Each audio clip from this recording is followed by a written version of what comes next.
Hey guys, happy Friday.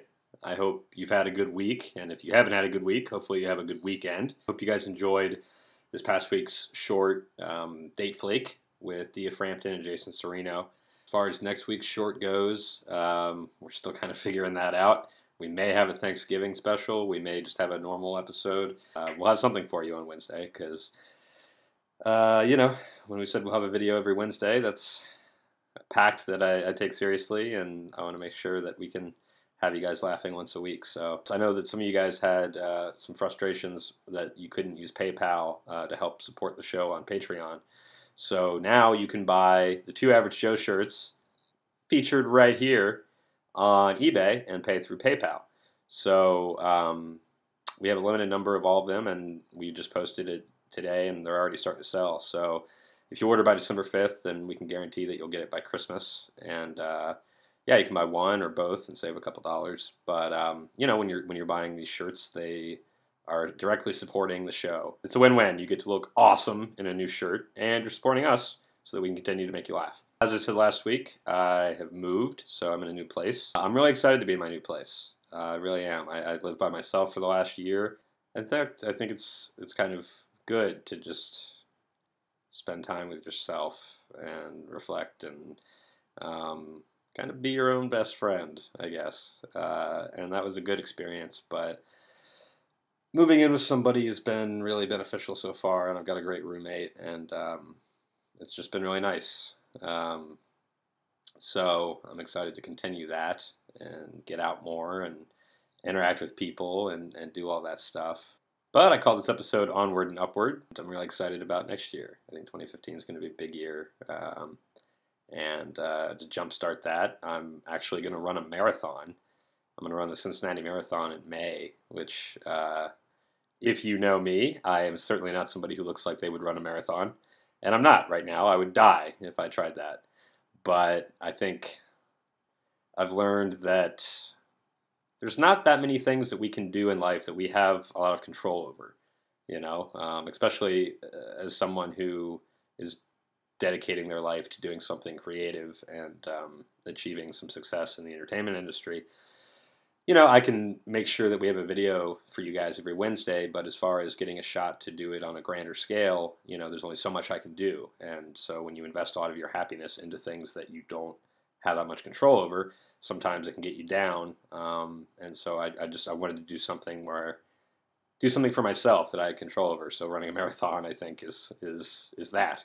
I'm trying to make 2015 a year where I can be the best version of myself that I can be. And I think running a marathon isn't going to solve all of my problems in life, but I think it's going to make me feel pretty damn good. All right, our first question from the comment section on the last video comes from Asia McGee, and she wants to become an actress, and on top of looking for local auditions and doing more plays, she's thinking about starting a YouTube channel, and was wondering if I had any tips on how to come up with ideas and get inspiration, and to keep things interesting and wanting people to keep watching.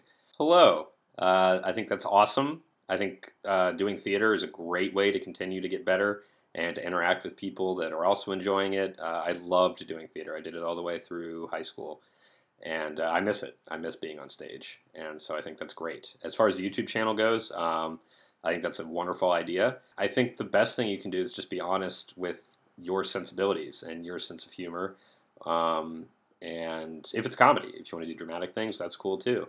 But just be really honest with yourself, and I wouldn't worry about trying to pander to an audience and say, oh, well, I saw that this video did really well, so I'll try and do that.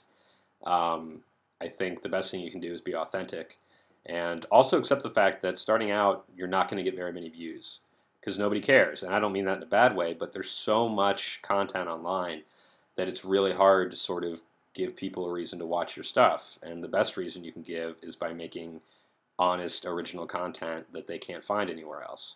And that just starts with you and figuring out what you want to tell. And the only way that you can get better at it is to continue to do it. When I look at episodes from season 1 of Average Joe, now I think, oh man, I would do this differently or that differently, but I wouldn't be in that position if I didn't just keep doing it and constantly wanting to get better. Do it. Don't think about it. Don't worry about how many views it gets. do it, you're going to feel proud of it, share it with your friends and family, and the longer you do it, and the better you're going to get. And I think that's really exciting. And so I wish you the best of luck, and please tweet it at me, and I'd love to give it a watch. Emma Lane, and she wants to know how crazy do my friends who aren't involved in the show think the idea is, and how many strange looks do I get from strangers when we're shooting in public. Living in Los Angeles, most of my friends are in the entertainment industry, so they don't really think it's weird or anything, but I think the real challenge is when I go home to Ohio for the holidays and things, and especially when I want to try and shoot something in Columbus. And, you know, in LA, it's not weird to call somebody out of the blue and say, hey, you know, do you want to pretend to have sex with me on camera for comedic effect? And people are like, oh, yeah, sure, you know. But when I go back to Columbus, where people have like real jobs and are starting families and all that stuff, it's a lot more difficult to get people to agree to do that.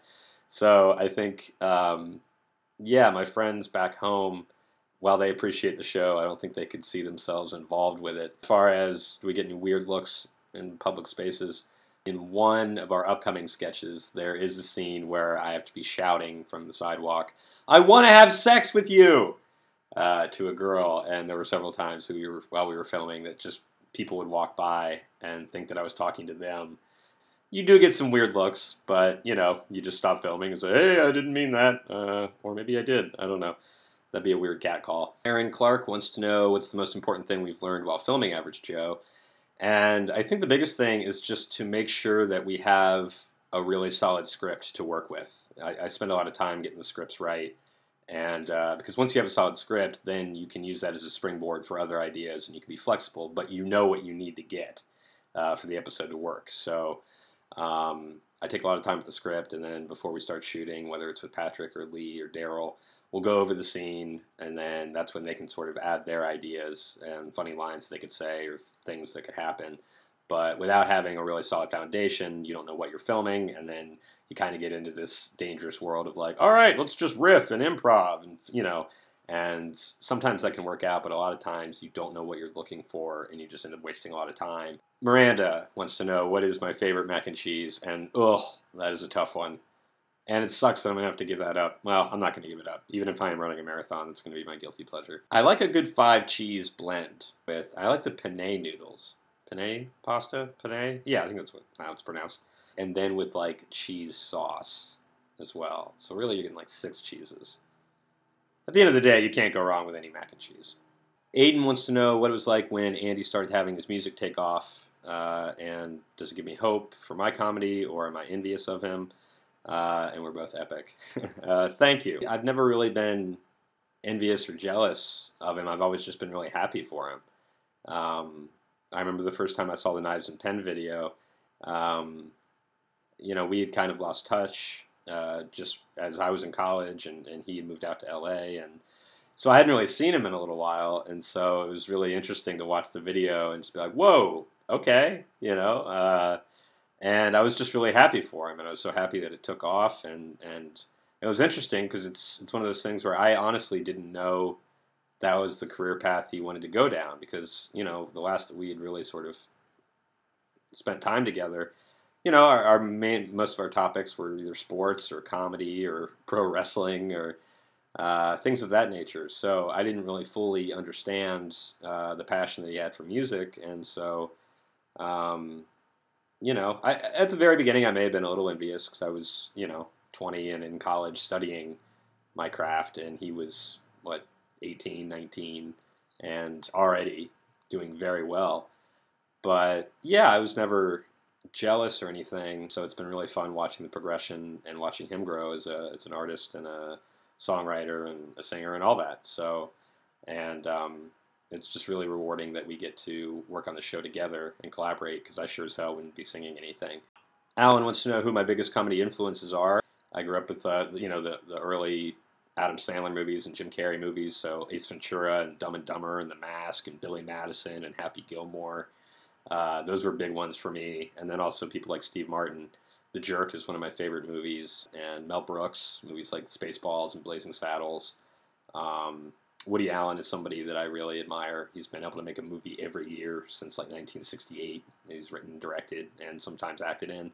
And that's incredible to me. More recently, I love what Judd Apatow's doing, with 40-Year-Old Virgin and Superbad and Knocked Up and all those movies. Nightmare Reborn wants to know if we'd ever try to manufacture Average Joe DVDs, and yeah, that would be awesome. And that would be something where we'd probably put, all of the seasons and the shorts on one DVD and try and load it with some bonus features and audio commentaries and all that kind of stuff, and give you guys the most for your money. But yeah, if there's a demand for it, I'm all for looking into that. Alex V wants to know if two people back us on Patreon, but from one account, will both names be featured? Alex, hell yes. However you guys want to figure that out, just give us the names, and we will be glad to give you both credit. We appreciate any amount that anybody can give us, and you can click.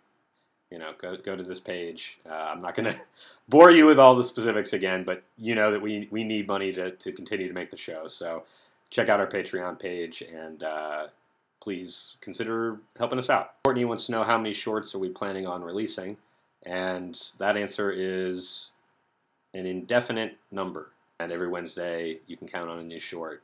That will obviously be made easier if you help us on Patreon, or if you go and buy a shirt on eBay. The hope would be that we'd have a new short all the way up until Season 3 comes out, and then you'd have Season 3, and then there'd be shorts after Season 3. So that's my goal. Lonnie wants to know what is the funniest behind-the-scenes moment while filming Average Joe, and she'll be donating soon. Thank you in advance, Lonnie. We really appreciate that. I think our funniest moment, there's actually video of it on Brian Starr's channel. When we shot with Brian, and we did the whole drug dealer scene with my friend Travis Coles, who played the drug dealer. That, I haven't laughed that hard. It was so much fun to do, and Brian will be the first to tell you he is not an actor, but he ended up doing great stuff for us. But that was just so much fun. So if you want to watch that, click this link right here and check it out. Rachel wants to know if we're working on any other video series, and she wants to know if I've already answered this. Not really. I've sort of answered it, so don't feel bad. Yeah, there's a lot. There's a series called Zombie Apocalypse Now that I'm working on with a buddy of mine from New York, and I think is really funny and cool and sort of takes some twists and turns that maybe you haven't seen in a zombie type series. So I'm really excited about that, and I'm excited about the Dusty Diamond Chronicles, my porn star alias. There's a series called The Last Summer that I've been wanting to get off the ground for years. I actually made a movie called that back in 2008, and it's about the summer between high school and college. And I think that that's a really important summer for people, and it kind of gets overlooked as far as media goes. So that's something I'd really like to collaborate with younger writers on, and kind of tell your stories and have them be written by people that have just graduated high school and who are kind of going through that. I think there's a lot of changes that happen in your life as you sort of get ready for college, and it's a subject that I'm really fascinated by. When we can make this a full-time job, and you can help by going to Patreon, and we don't have to have day jobs, then we can develop those projects and get funding for those projects and shoot those. Because ultimately, I want this channel to kind of be like a TV network and be a chance for you guys to come to the channel every day and watch a different show. Ambrosia wants to know when I'm writing the episodes, do I collaborate with Patrick and Lee and the others, or do I write them more in a solitary environment? Sometimes I know, like, an idea will hit me, and then I know exactly what I want to do with that. So I'll write it myself and then send it to Pat and Lee and Daryl. And then other times it'll be something where I'll have like a little nugget. I'll have an idea, a vague idea. I want to bring the waitress back. That was something that I thought about with season 2, and then that took a while.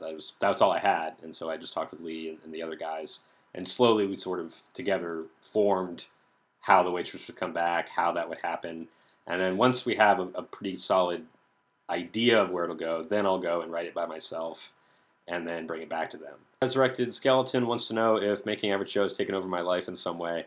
Yes, it has. It has become a full-time job. Making a video every week and interacting with all of you guys and figuring out what we're going to shoot the following week and organizing schedules and figuring out the guest stars and shipping the merchandise and writing, and all of it has become a full-time job. And it's definitely challenging, but it's also very rewarding. And so I'm excited to continue to do that and hopefully be able to pay my bills doing it. that's all the time I've got. Like I said, I've got a bunch of stuff to do to get ready for next week's short. I'm going to go running after this. Hopefully I don't end up passed out in the street. But yeah, I hope you guys are enjoying these vlogs. I was kind of hesitant to do it, and I hope you don't mind that they're not necessarily hilarious. But after working all week trying to come up with the most hilarious stuff I can, it's kind of nice to just have an honest conversation with you guys and not be worried about being on. But yeah, let me know what you think of the format and if there's anything you'd like to see different. I definitely value your input, and as always, put your questions in the comments section, and I would love to answer them next week. Before I go running, it's time for some mac and cheese.